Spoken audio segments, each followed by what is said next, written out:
Hola mis queridos estudiosos de la anatomía, sean bienvenidos a un nuevo video de este canal de Anatomía Fácil por Juan José Sánchez. Hoy les traigo un video acerca de las generalidades del sistema muscular. Vamos a conocer hoy lo que es el músculo, cuál es su estructura y cuál es su disposición. Este es un video en que ustedes deben conocer de manera básica para el poder entender el estudio anatómico posterior. Muy bien, vamos a comenzar primero hablando o conceptualizando lo que es un músculo. ¿Qué es un músculo? Bueno, clásicamente usted busca el concepto de músculo y le va a decir que un músculo no es más que una estructura que tiene la capacidad de contraerse y con esa contracción generar un movimiento. Sin embargo, cuando ya usted se adentra en el estudio de los músculos, va a ver que generalmente este concepto se aplica a la mayoría de los músculos, pero no todos los músculos tienen la función de mover a alguna estructura. Hay unos músculos que pueden tener otras funciones como de fijar o de evitar más bien que se muevan estructuras, pero no siempre ellos van a ser generadores de movimiento. Sin embargo, la gran mayoría sí entran dentro de este concepto. De hecho, usted ve la imagen y ve cómo estos músculos se están contrayendo, en este caso para poder lograr la masticación. Ahora, etimológicamente, ¿de dónde viene la palabra músculo? Eso es una palabra de origen latín. Está conformada por dos raíces. Una primera raíz que es mus, que significa literalmente ratón, así como el mouse, mus. Mientras que culus significa algo que es pequeño, así como cuando dice que es minúsculo, como un diminutivo. Entonces, literalmente la palabra músculo significa ratón pequeño. Se cree que es porque cuando tú contraes un músculo, por ejemplo, cuando flexionas el brazo para demostrar tu fuerza, que flexionas el bíceps, tú ves como el músculo se abomba y adopta más o menos la forma como de un ratón. Entonces se cree que por eso fue que esos latinos le dieron la palabra musculus al músculo e incluso hoy en la actualidad aún seguimos llamándolo así. Ahora, el músculo ya sabemos que es la unidad más importante del sistema muscular, pero todo músculo va a tener cuatro capacidades o cuatro propiedades, para ponérselo más fácil. La primera propiedad es una de las propiedades más conocidas, que es la propiedad de excitabilidad. Un músculo fino puede ser una estructura que puede contraerse y generar movimiento, pero tiene que tener alguien que le indique que debe contraerse y que debe generar ese movimiento. Y aquí es cuando vamos a ver el concepto de excitabilidad, que no es más que la capacidad que tienen los músculos de poder recibir información del sistema nervioso y poder responder a esta información o a este aviso que le está dando el sistema nervioso, poder responder con movimiento. Entonces esa es su primera capacidad, su primera propiedad, la propiedad de excitabilidad. Luego tenemos la propiedad de contractilidad. La capacidad de contractilidad es la capacidad que tiene un músculo de acortar sus fibras y poder contraerse. Esa es la capacidad de contractilidad, una también de las más importantes que encontramos dentro de los músculos, sobre todo dentro del que vamos a estudiar hoy, que es el músculo esquelético.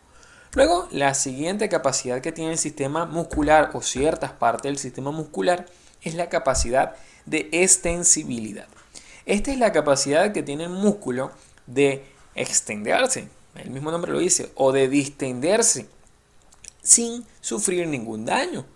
Lo que pasa es que ustedes a lo mejor tienen el concepto de músculo como el músculo que ustedes ven aquí, el que ven en los miembros, el que ven en el tórax, en el abdomen, pero resulta que todo el sistema gastrointestinal, por ejemplo, está hecho de músculo liso. Este sistema gastrointestinal, ustedes ven un estómago, un esófago, un intestino, él puede extenderse, puede distenderse, puede estirarse y después volver a su tamaño original. Esta es la capacidad de extensibilidad muscular. Luego tendríamos la capacidad de elasticidad. Esta capacidad de elasticidad sería la cuarta y última propiedad de los músculos y es la capacidad que tiene el músculo de volver a su forma original una vez que cesó la contractilidad y una vez que cesó la extensibilidad. O sea, de las dos maneras, él puede volver a su forma original sin sufrir ningún cambio. Esta es la capacidad de elasticidad.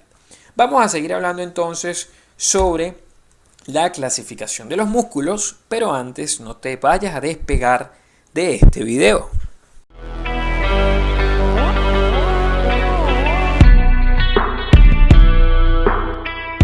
Te invito a suscribirte, aquí en la esquina inferior derecha dale clic.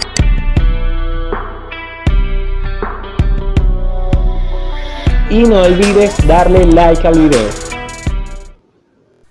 Importante que se suscriban al canal, aquí abajo donde dice suscribirse, usted le puede dar clic y automáticamente queda suscrito al canal y puedes ver los más de 170 videos anatómicos que se encuentran en el mismo. Me puedes comentar aquí si hay algún video que no hayas visto que quieres que yo te haga, siempre y cuando sea un video dentro de los cánones anatómicos. Los músculos se clasifican en dos grandes grupos. Hablamos del músculo estriado y hablamos del músculo liso, cada uno con características morfológicas e histológicas particulares, pero como esto es anatomía, esto no es histología, aquí no vamos a tocar mucho esas características histológicas. Lo que sí tienen que saber es que el estriado es un color rojizo, es el que usted ve característicamente como un músculo cuando usted estudia los miembros, cuando estudia el tórax, el abdomen, los músculos del cuello. Este músculo es así porque cuando lo ves al microscopio y sin verlo al microscopio tú le ves la forma de estrías que él tiene. En el microscopio se notan aún más estas estrías. En cambio el liso es el músculo característico del sistema gastrointestinal, es un músculo que tienen las arterias en sus paredes, que tienen el sistema linfático, que tienen las glándulas sudoríparas, los conductos que ustedes encuentran en el cuerpo. Y las fibras son más blancas, se ve que este músculo es más blanco y además carece de las estriaciones que tiene el músculo estriado. Ahora, por su parte, el músculo estriado se va a subdividir en músculo esquelético y músculo cardíaco. El músculo esquelético va a ser nuestro, digamos, rey de la clase de hoy. Es el músculo que nosotros estudiamos en anatomía. ¿Por qué? Porque el músculo cardíaco no es tan estudiado porque simplemente tú cuando estudias el corazón, tú estudias en ese momento las partes del corazón, sabes que existe el miocardio y todo lo demás, pero hasta allí lo olvidas totalmente. Cuando tú estudias el sistema del músculo esquelético, ese es el que nosotros encontramos en las extremidades, encontramos en la pared torácica, en la pared abdominal, en el cuello, en la cara, en el cráneo, o sea, es el que predomina en el cuerpo. Cada uno tiene un nombre, una función distinta y por ende este es el que nosotros estudiamos y en este es que vamos a hacer énfasis en el video de hoy. El músculo cardíaco es único del corazón. ¿Qué diferencia un músculo esquelético a un músculo cardíaco? ¿Quién lo inerva? Así como lo oye, ¿quién lo inerva? El músculo esquelético es un músculo que nosotros podemos mover a voluntad. Y como podemos moverlo a voluntad, se dice que está inervado por el sistema nervioso periférico.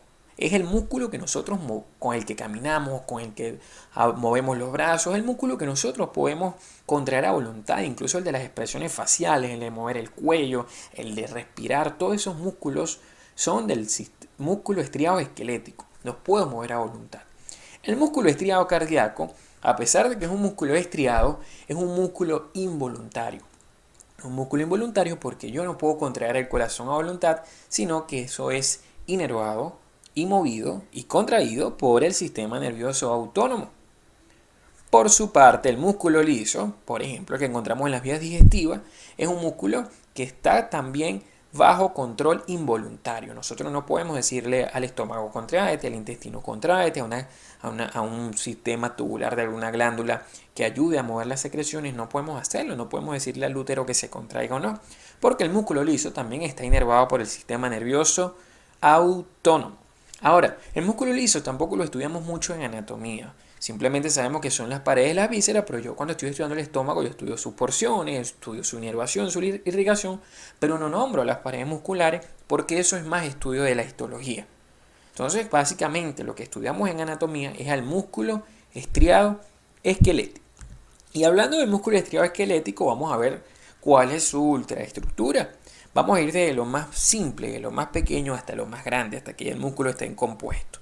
Fíjense ustedes aquí que todo comienza con la fibra muscular, es decir, con la célula muscular que también es llamada miocito. Mio es músculo, donde vea usted en el prefijo mio es músculo, y cuando vean la palabra cito es célula. Entonces la célula muscular, el miocito, la fibra muscular o célula muscular.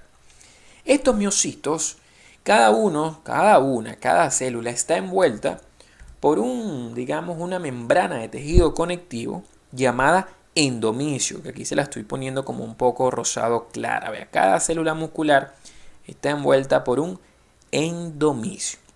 Ahora, usted agarra un grupo de varias células musculares, cada una con su endomisio, y le vuelve a pasar otra membrana y se conforma lo que es el fascículo muscular, o también llamado por algunos autores haz muscular, haz así con Z.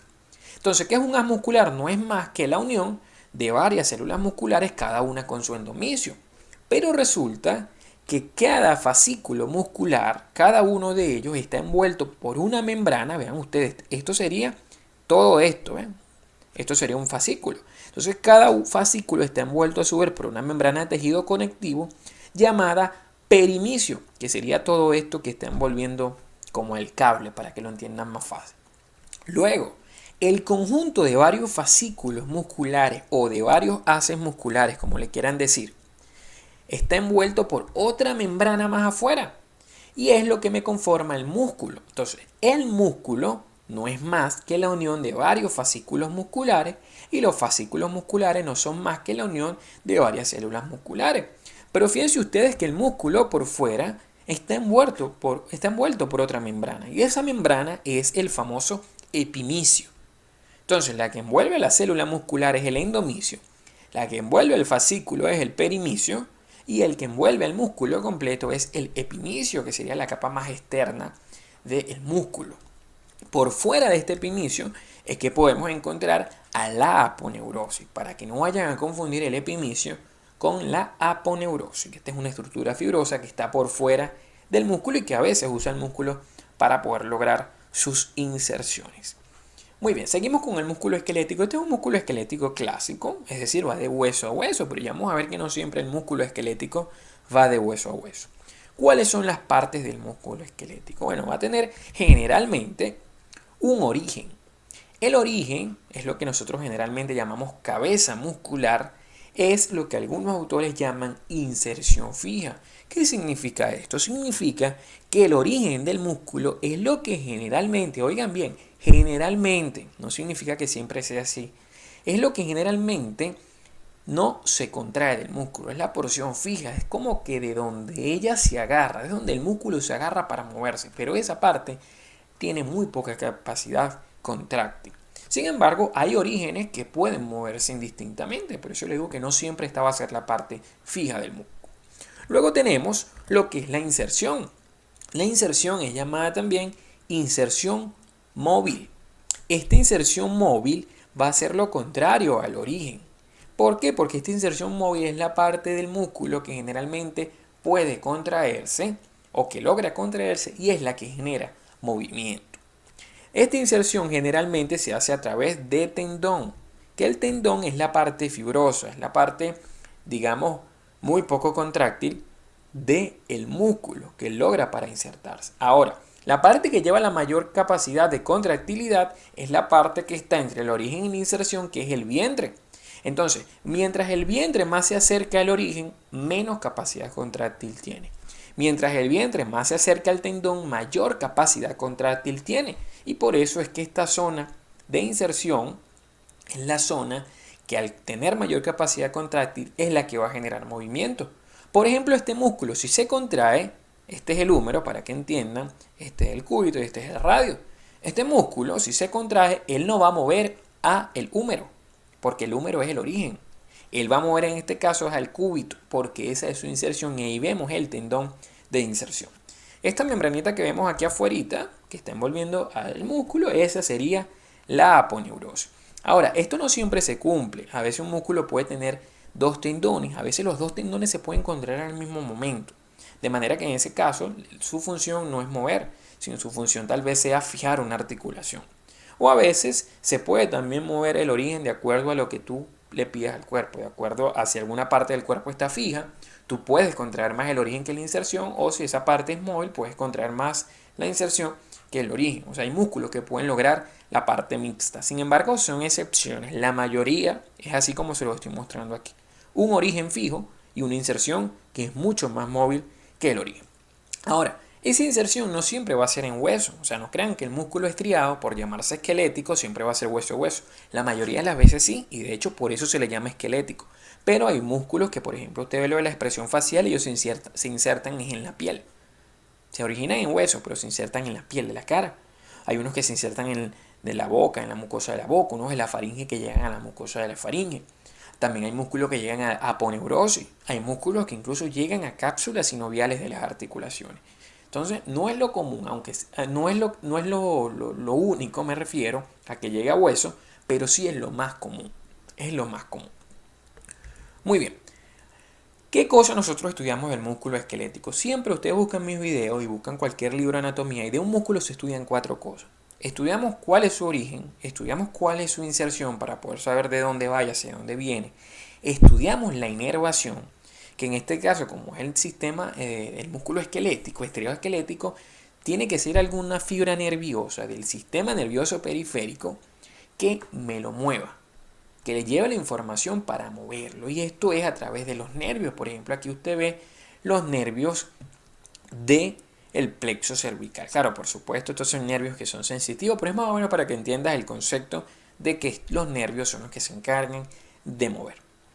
La cuarta característica que estudiamos de los músculos es la función. Y la función va a ser cuál es el movimiento final que logra ese músculo. Obviamente no vamos a conocer la función o no la vamos a entender si no sabemos el origen y la inserción. Porque con usted saber el origen y la inserción, ya usted sabe que el lugar donde se inserte es lo que va a mover y usted más o menos puede dilucidar cuál va a ser la función de ese músculo en relación al movimiento que él realiza. Aquí ponemos el ejemplo del bíceps braquial. El origen es aquí a nivel del hombro. Su inserción es en el antebrazo. Vean bien, inserción en el antebrazo significa que él al contraerse, él no va a mover al hombro. En este caso, él mueve al antebrazo. Entonces su función usted busca y es flexión del antebrazo. Lo contrario al músculo que está atrás, vean cómo agarra el antebrazo es desde atrás. Este es el tríceps braquial. Se origina en el hombro y se inserta también en el antebrazo, pero como agarra el antebrazo de atrás, cuando él se contraiga, él va a alar el antebrazo hacia atrás. Y esto es el movimiento de extensión del antebrazo. Entonces el bíceps es flexor y el tríceps es extensor del antebrazo. Esta es la cuarta característica que tenemos que estudiarnos de todo músculo esquelético. Origen, inserción, inervación y función. ¿Qué formas podemos encontrar en los músculos? Son variadas. Pueden ser fusiformes, así que la forma característica es de ratón, como por ejemplo el músculo braquial anterior. Hay fusiformes de 2 cabezas, como por ejemplo el bíceps braquial.